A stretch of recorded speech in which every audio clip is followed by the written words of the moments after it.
ভেবে দেখতে গেলে দুধকে জলের থেকে বেশি ভালো মনে করা হয়, আর সেই জন্য দুধের মূল্য জলের থেকে অনেক বেশি হয়। এবার যদি এই দুধ দিয়েই দই বানানো হয়, তাহলে এর আয়ু আরো কিছুদিন বেড়ে যায় এবং এর মূল্য আরো কয়েক মুদ্রা বেশি। এবার যদি এই দই থেকে মাখন বানানো হয়, তাহলে তার আয়ু আরো কয়েক সপ্তাহ বেড়ে যায় আর তার মূল্য আরো কিছু মুদ্রা বেশি। এবার এই মাখন থেকে যদি ঘি তৈরি করেন, তবে এর আয়ু অনেক বছর বৃদ্ধি পায় এবং এর মূল্য মাখনের থেকে আরো কয়েক মুদ্রা বেশি।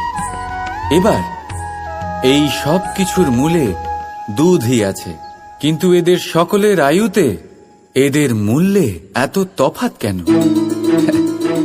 তার কারণ এই যে দুধকে দই হওয়ার জন্য অনেক কষ্ট সহ্য করতে হয়। দই